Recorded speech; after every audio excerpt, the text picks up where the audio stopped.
कि यह होली का दिव्य त्यौहार पर्व क्यों मनाया जाता है। और उसी के मानदंड को मानते हुए उसी बिंदु पर हम सबों को भी होली मनानी चाहिए। आप सबके भीतर भी बहुत उमंग है, तरंग है, रंग है, आनंद है, पर यह कुछ दिन का न हो, बल्कि यह आत्मवत हो जाए, यह हृदय में उतर जाए और निरंतर भगवान के प्रेम का रंग, राधा रानी के प्रेम का रंग हृदय में लगता रहे, बढ़ता रहे। भगवान की बड़ी अहेतु की कृपा, अनंत कृपा हम सभी के ऊपर है, जो हमें ऐसे पावन दिव्य अवसर पर श्री धाम में उन्होंने वास दिया है। श्री धाम वृंदावन, जहाँ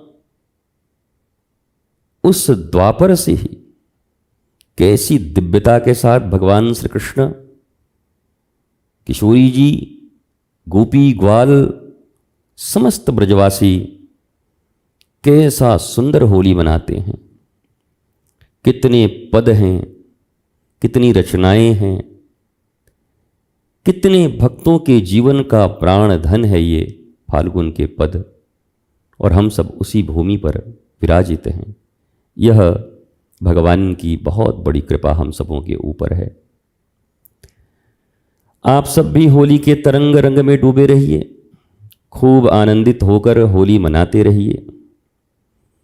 और जैसे मैंने पूर्व में कहा, होली, मैं श्री कृष्ण की होली, मैं परमात्मा की होली, मैं ईश्वर की होली, लिंगात्मक भेद को भूलकर एकमात्र पुरुष श्री कृष्ण और हम सब प्रकृति स्वरूप, गोपी स्वरूप, उन श्री कृष्ण को ही पाने की लालसा से अपने जीवन के समस्त साधन, नियम, व्रत, जप, तप, कर्म सब उसी की लालसा से करते हैं। और होना भी यही चाहिए।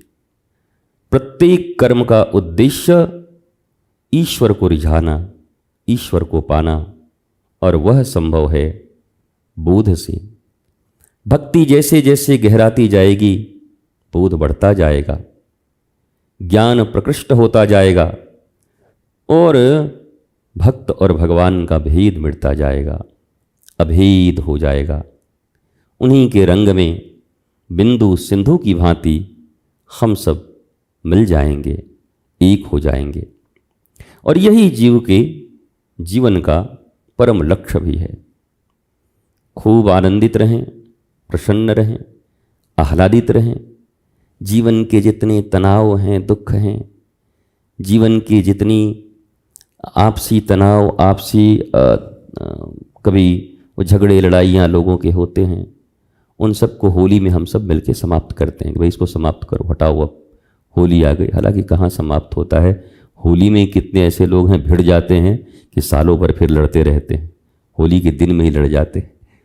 लेकिन वास्तव में ये होली ऐसा रंग लगे कि साल भर के जो अन्य रंग लगे हुए हैं, क्रोध के, अबोधता के, वो सारे रंग इस श्याम रंग, राधा रंग, प्रेम रंग, आध्यात्म रंग और वृंदावन के रंग में ऐसा रंगे कि बाकी जितने भी रंग साल भर में लगे हैं, अभाव के, झगड़ों के, लड़ाइयों के, जो कुछ भी है, वो सब रंग इस रंग के आगे फीके पड़ जाएं। इसलिए ये होली आती है, और ऐसे ही होली का पालन भी होना चाहिए। खूब आनंदित रहें, प्रसन्न रहें। भगवान का एक नाम नवल रसिया है। वो एकदम नवीन नवीन चीज़ों को पसंद करते हैं, नित्य नवीन। तो होली खेलने का जो पारंपरिक तरीका है, उससे भी अलग हटकर थोड़े नवीन नवीन आप भी चीज़ों को लाया करें। जैसे हमने चुकंदर इत्यादि को लाया, हम ठाकुर जी को चुकंदर से खिलाएं, गाजर से खिलाएं, होली इसी का रंग लगाएं। और हमने कहा है अभी एक दिन मुरब्बा होली हमारी बची हुई है, आंवले के मुरब्बे का होली, वो भी होना है। तो ऐसे ऐसे क्या क्या कर सकते हैं, नई नई चीज़ें भगवान को कैसे रिझा सकते हैं। उस समय प्रभु को जैसे रिझाया द्वापर में, वहाँ के लोगों ने, जरूरी नहीं कि हम भी वैसे ही रिझा लें। अब हम इस युग के हैं, इस युग के अनुसार अपनी भावनाओं से ठाकुर जी को हम भी रिझा सकते हैं। युगानुकूल चीज़ें परिवर्तित होती रहती हैं, पर भाव वही रहता है। भाव है कृष्ण हमारे हैं, भाव है राधा रानी हमारी हैं, पर हाँ चीज़ें थोड़ी बदल सकती हैं। अलग तरीके से उनको रिझा सकते हैं, अलग तरीके से पद गा सकते हैं, अलग तरीके से उनके लिए सुंदर व्यंजन पका सकते हैं, अलग तरीके से होली खेलने का एक नया विधान बना सकते हैं कि ऐसे करेंगे तो ठाकुर जी को बड़ी प्रसन्नता होगी, ऐसे करेंगे तो ठाकुर जी बड़े आह्लादित होंगे। हर कर्म ठाकुर जी के आनंद के लिए। जब हम दिन में रुद्राभिषेक कर रहे तो अंत में आता है कि भगवान शंकर के प्रीत्यार्थ, बाकी तो जितने डिमांड हैं ही हैं, ये हो जाए, ये हो जाए, ये हो जाए, पर सबसे बड़ी बात है कि उन्हीं की प्रसन्नता के लिए उनका अभिषेक कर रहे हैं कि आप प्रसन्न हैं ना, हाँ मतलब बस आपका अभिषेक हो रहा है। बाकी तो फिर सब ठीक है कि संकट हो जाए, ये हो जाए, धन मिल जाए, धान्य मिल जाए, बड़े हो जाएं, छोटे हो जाएं, वो सब चलता रहता है। लेकिन सबसे बड़ी चीज़ है, हे भगवान शंकर, हे भोलेनाथ, आपकी प्रीति के लिए और आपके आनंद और आह्लाद के लिए, आपको जिससे सुख प्राप्त हो, आपको जिससे आह्लाद प्राप्त हो, उसके लिए ये रुद्राभिषेक किया जा रहा है। और ये श्रेष्ठ विधि है जीवन में। भगवान के लिए ही भगवान की पूजा भी हो। अभी थोड़ी तकलीफ है हम लोगों की, पूजा तो भगवान की है पर करते अपने डिमांड के लिए हैं, तो यहाँ थोड़ा कामनात्मक पूजा हो जाती है। वो ठाकुर जी सुन तो लेते हैं, क्या करें, देना तो है उनको, भाई इतना किया है, मजदूरी तो देना है, लेकिन फिर वो मजदूरी वाला हिसाब रह जाता है। दिन भर काम करो 500 रुपये ले जाओ, फिर दूसरे दिन काम करो 500 रुपये ले जाओ, फिर तीसरे दिन काम करो 500 रुपये ले जाओ। पर कोई अगर संतान बन गया, बेटा को दिन भर काम करके 500 लेना पड़ता है बाप से? नहीं नहीं नहीं नहीं, सारा संपत्ति उसी का है। वो काम कर भी रहा है, झाड़ू भी लगा रहा है, नाली भी साफ कर रहा है। कोई पूछे, हे राम राम तुम नाली साफ कर, अरे अपने घर का कर रहे हैं, हमारे पिताजी का घर है, हमारा घर है। तो ऐसा संबंध जब परम पिता के साथ होता है, वो मेरे हैं और जो कुछ कर रहा हूं उनकी प्रसन्नता के लिए कर रहा हूं। जैसे पिता की माता की प्रसन्नता के लिए करते हैं, वैसे हरि और गुरु की प्रसन्नता के लिए कर रहे हैं। तकलीफ कब होती है? जब हम आयोजन तो करते हैं पर लक्ष्य कुछ और रख लेते हैं।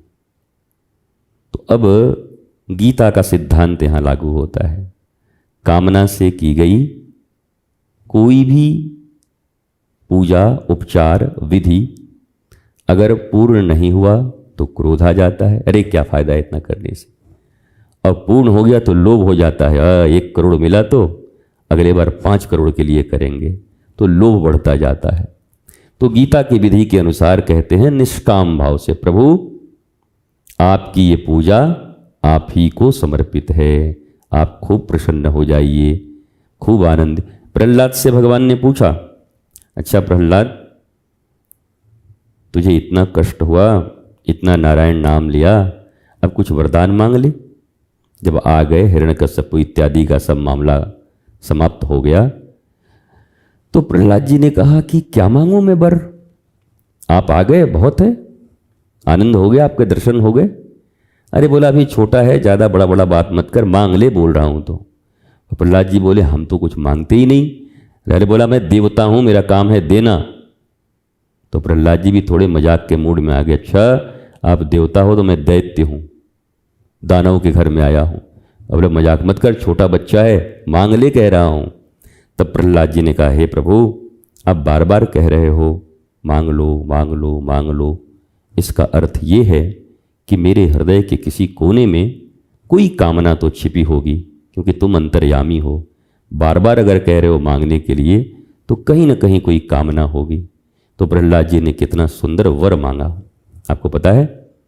प्रहलाद जी ने कहा कि अगर मुझे आप वरदान देना ही चाहते हो तो चलो दे दो, मांगता हूँ। क्या? मेरे हृदय में मांगने की कोई कामना हो तो उसी को नष्ट कर दो, यही वरदान दे दो। वो भगवान कह रही, प्रहलाद तू 5 वर्ष का है, इतना छोटा है, इतनी बड़ी बात बड़े बड़े ऋषि भी जिस चीज़ के लिए नहीं सोच सकते वह तेरे हृदय में कहाँ से आ गई कि चलो मांगेंगे भी तो ये मांग रहे हैं कि मांगने का धंधा ही खत्म हो जाए, आज के बाद ऐसा कर दो कि मांगने का कुछ बचा ही नहीं। तो भगवान बहुत प्रसन्न हो गए और ठाकुर जी गोद में बिठाकर प्रहलाद को, चूँकि वो सिंह के रूप में आए थे, नरसिंह के रूप में, बड़ी बड़ी जिह्वा से चाटने लगे, जैसे गैया अपने बछड़े को चाटती है वैसे प्रहलाद को वो प्रेम करने लगे। तो प्रहलाद जी ने कितना सुंदर रीति बताया हमें कि ईश्वर से ईश्वर को ही मांगना है, ईश्वर से ईश्वर के प्रेम और भक्ति वर्धन होते रहे मेरे भीतर में, यही मांगना है। जैसे अर्जुन ने मांगा था कि प्रभु आप ही चलिए हमारे साथ, ये सेना फेना क्या करेगा, ये सबसे कोई काम बनने वाला नहीं। और दुर्योधन ने जब सुना कि चाहे ये जाएंगे चाहे सेना जाएगा, तो दुर्योधन सोचा बेकार एक आदमी का और खाना पीना दिन भर खिलाना करने वाला तो कुछ है नहीं, ये कह रहा मैं जाऊंगा करूंगा कुछ नहीं, चुपचाप रहूंगा, वो ऐसा एक भार लेने से क्या फ़ायदा है, ये तो बोझ पड़ जाएगा मेरे ऊपर। तो वो सेना ले गया और अर्जुन भगवान को ले गए। आप सबको पता है मामला किसका बना और किसका बिगड़ा। जो भगवान को ले गए 5 थे और 5 ही रह गए, और जो भगवान को छोड़कर भगवान की करोड़ों सेना ले गए थे, 100 तो भाई ही थे, 99 पर 1 को नहीं बचे, सबका मामला साफ हो गया। इसलिए ईश्वर से ईश्वर को ही मांगना है, प्रभु से प्रभु का प्रेम मांगना है, प्रभु से प्रभु की भक्ति मांगनी है। यही सदा उनसे आग्रह करते रहिए, यही हृदय में भाव है, आपसे बस मुझे इतना ही चाहिए। जब प्रसन्न हो, प्रभु आज प्रसन्न है क्या? हाँ, बोला अपनी भक्ति दे दीजिएगा, वर्धन करते रहिएगा, जितना है आधा किलो और बढ़ा दीजिएगा। फिर किसी दिन प्रसन्न हो जाए, बोले 1 किलो और बढ़ा दो। फिर किसी दिन प्रसन्न हो जाए, बोला 1 डब्बे और दे दो। ऐसे करके भक्ति को बढ़ाते रहें। तो प्रभु से प्रभु की भक्ति बढ़े, यही मांगो, उसके बाद कुछ बचता है नहीं, क्योंकि भगवान ने एक वर दे रखा है हम लोगों को। अहम भक्त पराधीनो हिव स्वतंत्र इव द्विज साधु वीरग्रस्त हृदयो भक्तैर भक्त जनप्रिय। मैं भक्तों के अधीन हूँ, सारी दुनिया मेरे अधीन है, प्रकृति मेरे अधीन है, ये पत्ता पत्ता मेरे कारण हिलता है, मेरी आज्ञा से, पर मैं भक्त की आज्ञा से हिलता हूँ, ये ठाकुर जी कह रहे हैं। अर्थात भक्ति कितनी बड़ी चीज है। ऐसा रुपया आज तक दुनिया में बना नहीं है, सोना चांदी हीरा, जिससे ठाकुर ही गुलाम बन जाए, ठाकुर ही पीछे पीछे चलने लगे, और वो केवल भक्ति है। और भक्ति कैसे होगी? मतलब प्रेम के गाढ़त्व को ही भक्ति कहते हैं। दूध है ना, दूध को खूब बढ़िया कढ़ाई में डाल के गाढ़ा कर दो तो क्या होगा? खोआ बन जाएगा। और खूब और करके छोड़ दो तो मलाई जम जाएगी, रबड़ी एकदम निकाल के खा लेंगे। तो दूध है वही इतना प्यारा लगता है, और वो जब गाढ़ा हो जाता है तो और आनंद आता है। प्रेम ही श्रेष्ठ है, पर प्रेम जैसे जैसे भक्त के विरह में, भक्त के पुकार में, भक्त की जो बिरहाग्नि भीतर में जलती है, उससे वो दूध औंटने लगता है, और औंटते औंटते जैसे वो खोआ हो जाए, रबड़ी हो जाए, वैसे ही हमारा प्रेम भक्ति बन जाता है। तो खूब टूट कर जब प्रेम करते हैं प्रभु से, खूब प्रेम, अनंत प्रेम, अनन्य प्रेम, अनन्य और फनन्य वाला वल्लभाचार्य महाप्रभु का है ना। वल्लभाचार्य महाप्रभु चले जा रहे थे डोली से, शिष्य लोग ले जा रहे थे, एक किसान अपनी खेती कर रहा था, लोगों ने ए हटो हटो हटो, रास्ता खाली करो, रास्ता करो, महाप्रभु आ रहे हैं, महाप्रभु आ रहे हैं, महाप्रभु अनन्य अनन्य आ रहे हैं, अनन्य आ रहे हैं, अनन्य आ रहे हैं। सोई किसान अपना फावड़ा लेके खड़ा हो गया, बोला अनन्य, बोला हम फनन्य हैं, बड़ा लोगों को बोला ये कौन आदमी है, बोले हट। बोले हट क्या, किसी के बाप का सड़क है, हम यहीं रहेंगे, कह दो जाके अपने बाबा जी से कि हम फनन्य हैं। तो तब तक तो वल्लभाचार्य जी बैठे हुए थे डोली में। आए शिष्यों ने, बोला क्या हुआ, बोला महाराज ये रास्ता नहीं छोड़ रहा है, कह रहा है कि हम फनन्य हैं, अगर तुम्हारे गुरुजी अनन्य हैं तो हम फनन्य हैं। तो गुरुजी उतर गए वल्लभाचार्य महाप्रभु। अरे भैया फनन्य का अर्थ क्या होवे, फनन्य का मतलब क्या होता है। तो किसान ने कहा पहले तू अनन्य का मतलब बता, अनन्य का अर्थ क्या होता है। तो अनन्य का अर्थ कहा न अन्य, न मैं शिव जी को जानता हूँ, न मैं राम जी को जानता हूँ, न मैं ये जानता हूँ, न देवी को जानता हूँ, न दुर्गा को जानता हूँ, मैं सिर्फ अपने कन्हैया को जानता हूँ। अनन्य न अन्य। तो कहा ठीक है, अब तू बता तेरा फनन्य क्या है। बोला तूने जो इतनों को नाम लियो ना, हम वो नामों नहीं जानते, हम सिर्फ कन्हैया को जानते हैं, इसलिए हम फनन्य हैं। तो उस किसान ने कहा हम नाम भी नहीं जानते, तुम तो इतना नाम भी जानते हो। तो वल्लभाचार्य महाप्रभु ने अपने शिष्यों को दिखाया। वल्लभाचार्य महाप्रभु के शिष्यों को थोड़ा अहंकार था, अभिमान होगा, उस अभिमान को तोड़ने के लिए महाप्रभु ने ऐसी लीला की थी। स्वयं ऐसे किसान के रूप में किसी को खड़ा कर दिया, अनन्य और फनन्य का मामला ले आया। वो जो कबीर जी की तरह, कबीर के शिष्य लोग जो कबीर कबीर करते थे, तो क्या कहा कबीर ने, कबीरा कबीरा क्या रटत है, चल जमुना के तीर, एक एक गोपी प्रेम में बह गए कोटि कबीर। ऐसे ही वल्लभाचार्य महाप्रभु ने कहा तुम लोग अभिमानी हो गए हो, अनर्गल बात बोलते रहते हो, इसलिए मैं तुम्हें ये समझाता हूँ कि देखो फनन्य का अर्थ एक साधारण सा किसान, छोटा सा किसान, गांव का किसान कन्हैया के प्रति कैसी भक्ति रखता है। बोलता मैं किसी का नामों नहीं जानता, ये इतने का नाम जो तुम गिनाए, फलाने जी, ठिकाने जी, यहाँ वाले, बाबा वाले, हम तो किसी को जानते ही नहीं कन्हैया छोड़ के। तो ऐसी भक्ति जीवन में, भक्ति एकाग्र हो, एकाग्र पिन पॉइंट पर हो, थोड़ा भी इधर उधर कहीं डिस्टर्ब नहीं हो, ऐसी भक्ति करनी चाहिए। आप सबकी भक्ति निरंतर प्रेम के कारण वर्धित हो रही है और बढ़ती रहेगी। खूब आगे बढ़ते रहिए, हिलमिल के रहिए, विवाद इत्यादि से दूर रहिए, संवाद में रहिए, सुंदर भगवान की चर्चा करिए। जब तक अंतिम श्वास है, अंतिम क्षण है जीवन का, तब तक हरि भजन करते रहिए, मौज में रहिए, मिलते जुलते रहिए। अभी मिल रहे हैं, अगले क्षण कौन रहेगा नहीं रहेगा कुछ पता नहीं।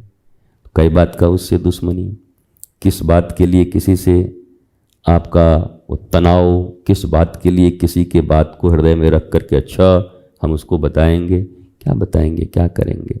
हर क्षण को अंतिम क्षण मानिए और इसी क्षण में प्रभु की जितनी सेवा कर सकते हैं हृदय से उतनी सेवा कर लीजिए।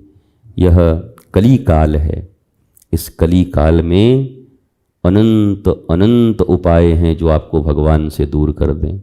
चारों तरफ भगवान से, भक्ति से, प्रेम से दूर करने के ही ज़्यादा से ज़्यादा उपाय हैं। भक्ति करने के उपाय बहुत कम हैं, प्रेम बढ़ाने के उपाय बहुत कम हैं। कभी कहीं कहीं मिल जाए, बड़ी मुश्किल से खोजने पर मिल जाए, राई के दाने की तरह है, छोटा सा कहीं मिले। पर भक्ति न करें इसके लिए तो चारों तरफ फसल लगाना पड़ता है और घास पत्ते लगाने पड़ते हैं, निकालना पड़ता है। न लगाओ फिर हो जाएंगे, फिर निकालो फिर हो जाएंगे। और ऐसे नहीं है कि तुम गेहूं न लगाओ और गेहूं हो जाएगा और घर में ले आओ गेहूं। गेहूं को लगाना पड़ेगा, धान को लगाना पड़ेगा, फसल लगाने पड़ते हैं।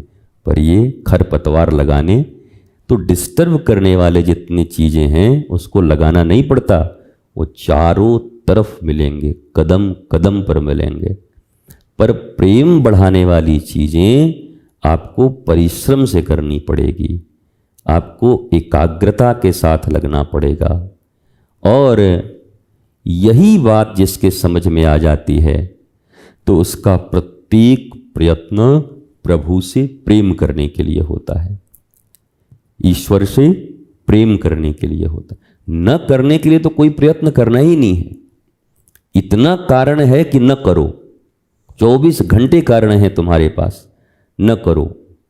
तुमको न करने देने के लिए पूरा दुनिया खड़ा है कि तुम भगवान की सेवा न करो, तुम अच्छे मार्ग पे न चलो, तुम सतपथ पे न चलो, तुम संस्कृति पर न चलो, तुम धर्म पर न चलो। इसके लिए तो पूरी दुनिया लगी है, एक एक क्षण में लोग लगे हैं, अपने पराये सब लगे हैं, लेकिन चलो इसके लिए बहुत कम लोग लगे हैं। मन भी साथ नहीं देता, मनो इधर उधर भागते रहता, अपना मन भी साथ नहीं देता तो संसार वाले क्या साथ देंगे। तो इस सतपथ पर चलने के लिए, इस भगवान के पथ पर आगे बढ़ने के लिए, भक्ति करने के लिए कोई अनुकूल परिस्थिति नहीं है, कोई अनुकूल चीज़ें आपको नहीं मिलेंगी। आप भक्ति करो, भगवान का भजन करो, सेवा करो, 1000 लोग डिस्टर्ब करने वाले मिल जाएंगे, लाख लोग। राष्ट्र की सेवा करो, लाखों लोग शत्रु बन जाएंगे। सनातन संस्कृति की सेवा करो, लाखों लोग शत्रु बन जाएंगे। धर्म की सेवा करो, अनजाने रूप में जो नहीं चाहते कि तुम भगवत भक्त बनो, तुम आनंद से रहो, राष्ट्र बड़ा हो, भारत का नाम हो, सनातन संस्कृति बने, तो लाखों लोग तुम्हारे विरोध में खड़े हो जाएंगे। कौन कहाँ से किस तरीके से गिरा देगा कुछ खबर नहीं, दांव देखते रहते हैं। तो न करने देने के लिए इतनी बड़ी शक्ति लगी है चारों तरफ, और करने देने के लिए मन भी हमारा साथ नहीं दे रहा है। तो इसीलिए कहते हैं बहुत कठिन है डगर पनघट की, झटपट भर लाओ यमुना से मटकी। डगर पनघट की कठिन है बहुत, क्योंकि बाधाएं बहुत हैं, और भक्ति हो उसके लिए राधा केवल है, केवल राधा रानी। बाधा 1 करोड़ है और राधा 1 है। बाधा तो करोड़ों हैं, जहाँ जाओगे वहीं बाधा। ये कौन है? बोला श्रीमान बाधा। ये बोला श्रीमान बाधा, ये श्रीमान बाधा। बोला राधा रानी कहाँ है? बोला राधा तो बड़ी कठिनाई से मिलेंगी राधा रानी, बाधा तो हर जगह मिल जाएगी। कुछ भी सत्कर्म करो तो विरोध करने के लिए, पथ से विचलित करने के लिए, अलग हटाने के लिए, पदच्युत करने के लिए करोड़ों लोग मिलेंगे, लाखों लोग मिलेंगे, अरबों लोग मिलेंगे। मैं तो इसी युग में आप सब भी रहते हैं, हम भी रहते हैं। कैसा युग है, पग पग पर धोखे हैं, पग पग पर पता नहीं कहाँ पतित हो जाएं, कहाँ तुमको तुम्हारे मार्ग से हटा दें लोग। लेकिन अगर दृढ़ता भीतर में रहेगी कि मुझे अंतिम क्षण तक भक्ति करनी है, भले ही ये क्षण भी अंतिम हो पर भक्ति ही करनी है, ये क्षण ही अंतिम हो पर करना सनातन संस्कृति का ही काम है, भले ही ये क्षण मेरा आखिरी हो पर करना भारत माता के लिए ही है। ये भाव जिसके दिल में रहता है, इतनी निष्ठा जिसके भीतर में फनन्य के जैसा कि बाकी किसी को जानते ही नहीं, वही कर सकता है, नहीं तो चांसेस बहुत कम होते हैं। आज कैसा युग है देखो, कितना भयंकर युग है। भगवत भक्ति न कर सको, चित्त शांत न रहे, आनंदित न रहे, इसके लिए कितना उपाय है दुनिया में, कितना उपाय है, लाखों उपाय है। कर सको इसके लिए अगर कोई मिल जाए तो समझ लो भगवान ही मिल गया है। भगवान की भक्ति में अगर कोई सहायता करने के लिए मिल जाए ना, तो उसको सहायक मत समझना, समझ लो भगवान ही मिल गया है, कोई और नहीं है। अपनी भक्ति अपने ही कराने के लिए पीछे लगा हुआ है कि चल भाई कर ले, और तो कोई मिलने वाला है नहीं, और तो बाकी सब तुमको गिराने वाले ही मिलेंगे।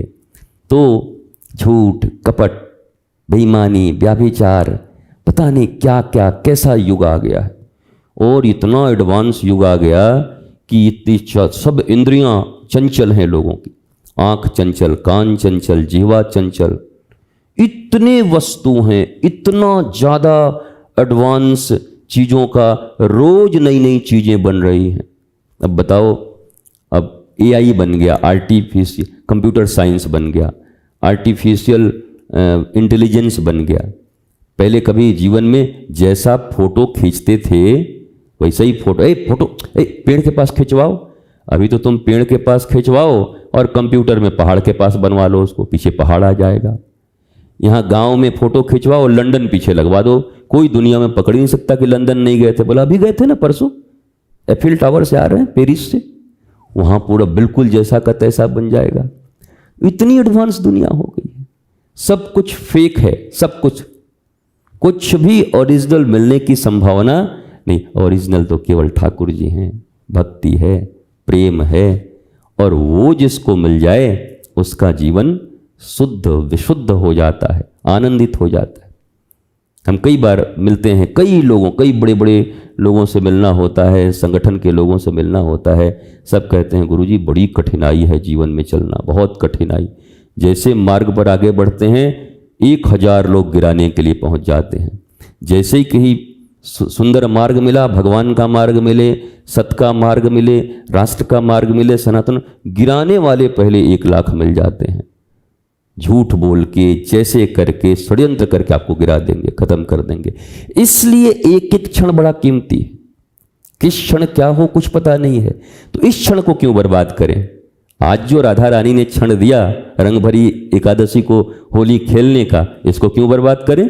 पता नहीं कल क्या हो, कल जीवन रहे न रहे। तो आज का पूरा सदुपयोग करेंगे, पूर्ण सदुपयोग करेंगे जीवन में, तनाव रहित होकर के खूब आनंद के साथ भगवान का नित्य सुंदर कर्म करते रहेंगे। यह जरूरी नहीं, लोग कहते हैं बुरा कर्म करने से और बड़ी लोगों को तकलीफ होती है, और ये स्थिति तो ऐसी है, तुम अच्छे कर्म करो तो 1 करोड़ लोग तुम्हारे विरोध में खड़े हो जाएंगे। तुम अच्छे कर्म करने भी तुम्हारे लिए बड़ी कठिन है इस संसार में। बुरा भी करोगे तब भी 10,000 लोग तुमको साथ में मिल जाएंगे। हाँ भाई, अभी कहें ठर्रा लगाना है, ओहो पूरा जाकर देखो, ये वृंदावन है, वृंदावन में थोड़ी दूर में जाके देखो, पूरा ठर्रा गली है एक, यहाँ से वहाँ तक आगे तक। लगे लगे आदमी रोड पे ऐसे बैठे रहते हैं, यहाँ से वहाँ तक एकदम ऐसी भीड़, इतनी भीड़ तो हम मंदिर में नहीं देखते। नहीं, लोटा ले लेके बैठे हुए हैं, दनादन चल रहा है कि वाह भैया आनंद ले रहे हो तो खूब तो बढ़िया। तो वो सब चीज़ें हर जगह मिल जाएंगी, डिस्ट्रैक्ट करने की चीज़ें हर जगह मिल जाएंगी, कुछ खबर नहीं है। इसलिए जब तक अनुकूलता है, एक एक क्षण तुम्हारे पास है, भगवान की भक्ति में लगाओ, भगवान के प्रेम में लगाओ, सत मार्ग पर लगाओ। असत पर जाने में तुमको बहुत चेष्टा करने की जरूरत नहीं है।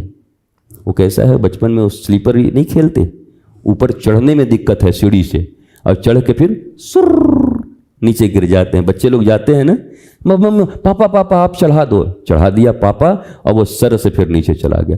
फिसलने में देरी नहीं है, सारा दुनिया फिसलाने में लगी हुई है। आप तो उठो, ऊर्ध्वगामी बनो, उन्नत हो, भगवान की दिशा में बढ़ो, तो आपका जीवन सर्वश्रेष्ठ होगा, सुंदर होगा, आनंदित होगा। खूब भावपूर्वक अपने निष्ठा के साथ कभी कभी ध्यान करते हुए, चिंतन करते हुए, मनन करते हुए, ये साधारण काम नहीं है। प्रति पल लाखों चीज़ें आपको इधर उधर ले जाती हैं, हर पल आपको सावधान। वो सर्कस में देखे वो बच्चे को, अभी मैं कल आ रहा था परसों, तो देखा कहीं एक मेला लगा हुआ था, एक छोटा सा बच्चा पतली सी रस्सी पे ऐसे खड़ा था, एकदम ऐसे करके उसी पे डांस कर रहा है। हम कि कमाल है, हम तो खड़ा हुए तो धन्न से गिर जाएं कि माथा फूट जाए यहीं पर हमारा। इतनी चौड़े में अगर कोई चलने के लिए कह दे, अरे हमारा चक्कर आ जाएगा, हमसे नहीं होगा, पर उसका अभ्यास देखो, इतनी पतली रस्सी पे वो खड़ा है। भक्ति का मार्ग भी ऐसा ही है, एकदम ज्ञान मार्ग, भक्ति मार्ग ऐसा ही है, पतली सी रस्सी पे आपको चलना होगा। और भक्ति का प्रकाश होने लगा, तब ये मत समझना कि तुम्हारे लोग प्रेमी ज़्यादा बढ़ेंगे, शत्रु ज़्यादा बढ़ेंगे, ये भी याद रख लो। कई बार लोग कहते हैं ना, हम तो भक्ति कर रहे थे तो इतना मेरे लोग विरोध में। अरे भाई, भक्ति करोगे तो भक्ति लोग करने देंगे क्या? सत्कर्म पे चलोगे, सत्कर्म पे चलने देंगे क्या? नहीं, ज़्यादा विरोध बढ़ेगा। लेकिन प्रभु आपके साथ होंगे, ईश्वर आपके साथ होंगे, परमात्मा आपके साथ होगा, और वो सर्वशक्तिमान है। तो उनको लक्ष्य करके, उनकी प्रीति के लिए अगर आप चलते रहेंगे तो आपका जीवन आनंदित होगा, आह्लादित होगा, अत्यंत श्रेष्ठ होगा। और अगर चूके, तो एक गा रहा था उस बार मनीष, कोई प्रेम कैसा चीज है, बोला चढ़े तो खजूर मिले ऊपर में और गिरे तो चकनाचूर। खजूर का पेड़ बहुत लंबा होता है ना, बोला चढ़ गए तब तो खजूर मिल जाएगा, और फिसल गए तो चकनाचूर हो जाओगे, नीचे गिर जाओगे। चढ़े तो पेड़ खजूर मिल जाएगा और गिरे तो चकनाचूर हो जाओगे। ये हालत है इस क्षेत्र में। इसलिए जीवन में ईश्वर को साक्षी मानकर सत्कर्म करते रहिए, आगे बढ़ते रहिए, निरंतर भगवान की आराधना करते रहिए। कहीं से कोई डिस्टर्बेंस आता है, कहीं से, कई बार मैंने लोगों को सुना है, हमारा तो मन था भक्ति करने का, इसके कारण हमको इतना डिस्टर्ब कर रहा, हम नहीं करेंगे। और ये भाई, जहाँ जाओगे वहीं लोग मिलेंगे, यहीं नहीं है। इस दुनिया के किसी कोने में पहुँच जाओगे वहीं लोग मिल जाएंगे डिस्टर्ब करने के लिए। तुम जहाँ होगे वहीं पर विरोध करने वाले भी लोग होंगे, पर परमपिता परमेश्वर सहयोगी भी बन करके आ जाएंगे। इसलिए निरंतर कर्म करते रहिए। बहुत बहुत बहुत रंग भरी एकादशी होली की सबको बधाई। हम तो आप सबको बस यही शुभकामना देंगे कि आपकी भक्ति निर्बाध गति से चलती रहे, अनंत रूप से आप आगे बढ़ते रहें, खूब प्रकाशित हो आपका उज्ज्वल भाव, लोगों के अंदर प्रेरणा बने और भक्ति भगवान को प्यारी लगने लगे। ज़्यादा फेमस होना भी आजकल खतरनाक होता है। जितनी फेमस होगे उतने शत्रु बढ़ जाएंगे, पता नहीं क्या से क्या कर देंगे। धीरे धीरे धीरे जैसे जैसे फेमस होते जाओगे वैसे वैसे शत्रुओं की संख्या बढ़ती जाएगी, डीप फेक वाले बढ़ते जाएंगे, एक से एक 2 नंबरी लोग आगे पीछे लग जाएंगे, पता नहीं क्या हो जाएगा। इसलिए भैया, गोपी सही कहती है, गोपायति श्री कृष्ण प्रेम इति गोपी। कृष्ण प्रेम को जितना गोपनीय रख करके और आगे बढ़ोगे तो उतने ऊर्ध्व गति में आगे बढ़ जाओगे। हम लोग तो प्रकाशित हो गए हैं, तो कितने लोग पता नहीं कहाँ कहाँ कैसे लगे रहते हैं। तो ज़्यादा आप लोग प्रकाशित होने के चक्कर में मत रहा करिए, भीतर से प्रकाशित होइए। बाहर ज़्यादा प्रकाशित होंगे तो 100 बैठे बैठे शत्रु मिल जाएंगे, रोते रह जाएंगे। सुबह अलग रोएंगे, शाम अलग, हमने इसका क्या बिगाड़ा था, हमसे ऐसा क्यों बोल दिया, हमको ऐसा क्यों कर दिया, ऐसा होता रहेगा। इसलिए खूब आंतरिक भाव से भगवत कर्म करते रहिए, आनंदित होके करते रहिए, श्रेष्ठ होके करते रहिए। और इधर उधर की चीज़ें देखेंगे तो परेशान हो जाएंगे। हम तो आजकल वो मोबाइल चलाते हैं तो कभी कभी वो रील उल आता है, उसमें देखते हैं प्रधानमंत्री मोदी जी की आवाज़ में मोदी जी के मुख से इतना गाली दिलवाते हैं लोग, ऐसी ऐसी गाली कि सुनकर उन्हीं की आवाज़ में। AI का कमाल देखो, अद्भुत कमाल है। तो एक दिन तो प्रधानमंत्री जी को भी कह रहे थे, हम कभी आज तक खेले नहीं वो गरबा, अब खूब मेरा गरबा वाला वीडियो प्रसारित हो रहा है जी, आजकल खूब हो रहा है। तो ये अद्भुत अद्भुत युग है महाराज, अद्भुत युग।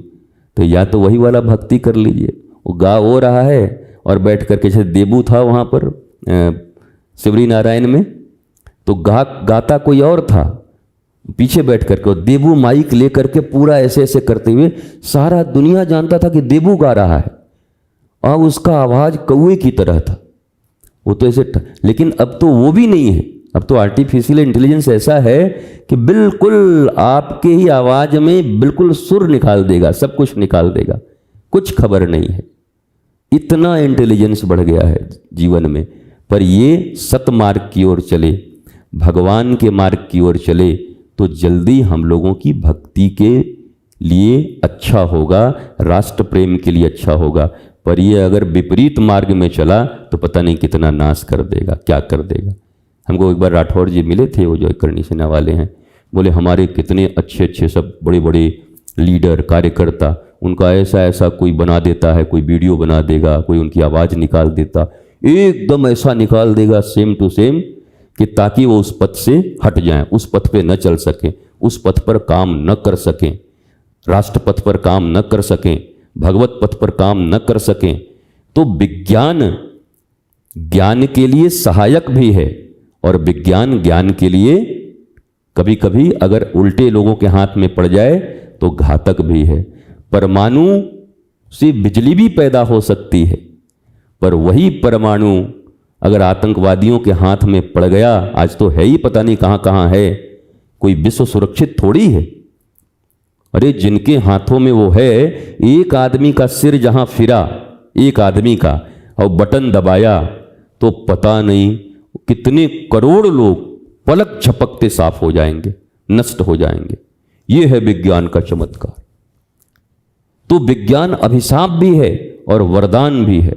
गलत हाथों में पड़ गया तो बर्बादी है, और सही हाथों में मनुष्य सही रहा तो आपको और विकसित कर देगा, सबकी सुविधाएं कर देगा। पर अब सही होना तो बड़ी मुश्किल है, देख ही रहे हैं कैसा समाज है। इसलिए आप सात्विकता के साथ आगे बढ़िए, हर चीज का प्रयोग अपने ईश्वर के लिए करिए, भगवान के लिए करिए। कोई पत्थर मारे, पत्थर को सीढ़ी बना करके जैसे बोलते हैं आगे बढ़ जाइए, निराश मत रहिए। खूब कोई बुरा बोल दिया तो बुरे थोड़ी हो गए, आप भगवान के मार्ग पर चलते रहिए। और 2 मिनट में हम निराश हो जाते हैं, हमको गाली दे दिया, हमको बुरा बोल दिया, हमको चोर बोल दिया। हमने बहुत पहले कहा आप चोर हैं और कोई चोर कह रहा है तो इसमें बुरा क्या, बुरा क्यों मानना है? और आप चोर नहीं हैं और कोई चोर कह रहा है तो इसमें क्या बुरा मानना है? बोलिए जी। ए बरेठ जी, आपका नाम बरेठ जी है? नहीं है। अगर हम भीड़ में बरेठ जी बोलें तो आप नहीं देखेंगे, बोला हमारा नाम ही नहीं है। और जिसका नाम बरेठ जी होगा वो देखेंगे हमारा नाम बरेठ जी है। तो ऐसे ही जीवन में सारी चीजें, कई बार हम झूठी चीजों से बहुत परेशान हो जाते हैं, तकलीफ में पड़ जाते हैं। हमारे बारे में ऐसे कैसे बोल दिया, हम नहीं रहेंगे। हमारे बारे में ऐसे कैसे बोल दिया, हम नहीं भक्ति करेंगे। अरे भाई तुम हो क्या? नहीं हो तो करते रहो। कुछ तो लोग कहेंगे, सबसे ज्यादा परेशानी यही होती है लोगों को।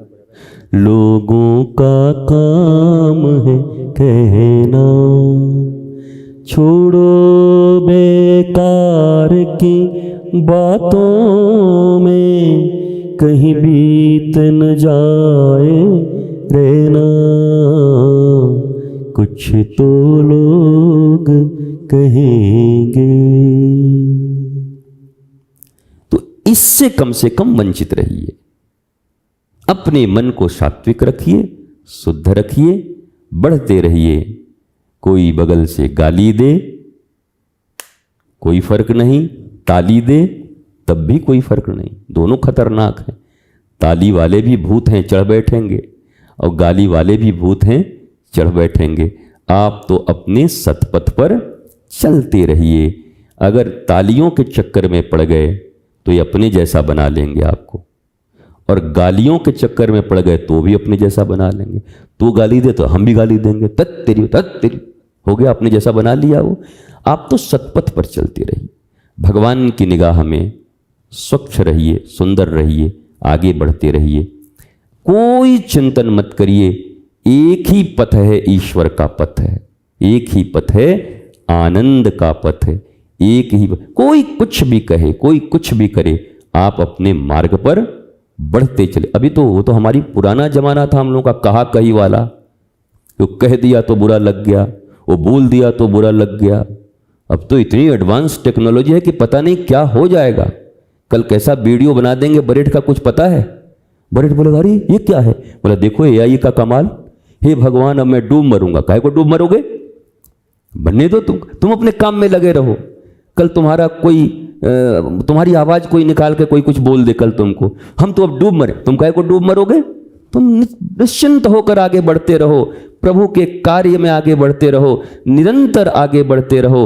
अरे 5,500 वर्ष पूर्व श्री कृष्ण के ऊपर मणि चोरी लगी तो ठाकुर जी ने सत्य का उद्घाटन किया। भगवान को भी अपने जीवन में इन सब चीजों से गुजरना होता है। और हम छोटी छोटी, हमको बोलता है इतना भात खाते हैं, या लाडली प्रसाद में लोग कहते हैं, हमारी थाली की तरफ देख के कहता है इतना भात खाते हैं, अब हम भक्ति नहीं करेंगे। ले अरे हम भात इतना खाए चाहे इतना खाएं, तुमको क्या? हमारा नाम अढ़ैया भगत है, हम 2.5 शेर खाएंगे और खूब भक्ति करेंगे। उससे भी लोगों को तकलीफ हो जाती। हमको ऐसा करे, वो क्या बोल दिया? अरे वो बोल दिया हमको तुम्हारा रंग कौआ जैसा है। अरे कौआ जैसा है कि तुम्हारा बगुला जैसा, उससे क्या मतलब है? दिल कैसा है? ठाकुर ही हमारे इतने काले हैं, हम काले हैं तो क्या हुआ, दिल वाले हैं।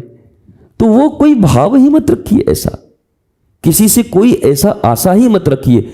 आप सतपथ पर चलते रहिए, निरंतर चलते रहिए। इग्नोरेंस, भगवान के सिवा बाकी सब चीज को इग्नोर करते हुए आगे बढ़िए। जीवन में अगर कोई आपको कुछ कहता है, दुखी मत होइए, आप अपने पथ पर चलते रहिए, परमात्मा आपको फिर से प्रकाशित कर देंगे, जैसे प्रहलाद को कर दिया। आप बढ़ते रहिए, रुक गए तो कीचड़ बन जाओगे, रुक गए तो कीचड़ बन जाओगे। रुको मत, अपने पथ पर चलते रहो, भक्ति के पथ पर चलते रहो। पत्थर पड़ रहे हैं, बढ़ते रहो, आगे परमात्मा तुम्हारे लिए फूल रखा होगा। 3 दिन के पत्थर का भी परीक्षा ले रहा होगा। बदनामी हो रही हो, डरो मत, आगे बढ़ते रहो, आगे परमात्मा और नाम करने वाला होगा। इस प्रकार की भावना से जो लोग भक्ति करते हैं, इस प्रकार की भावना से जो लोग सनातन संस्कृति का काम कर सकते हैं, भारत माता का काम कर सकते हैं, वही वास्तव में कर सकते हैं, नहीं तो बहुत कठिनाई है साहब यहां करने की।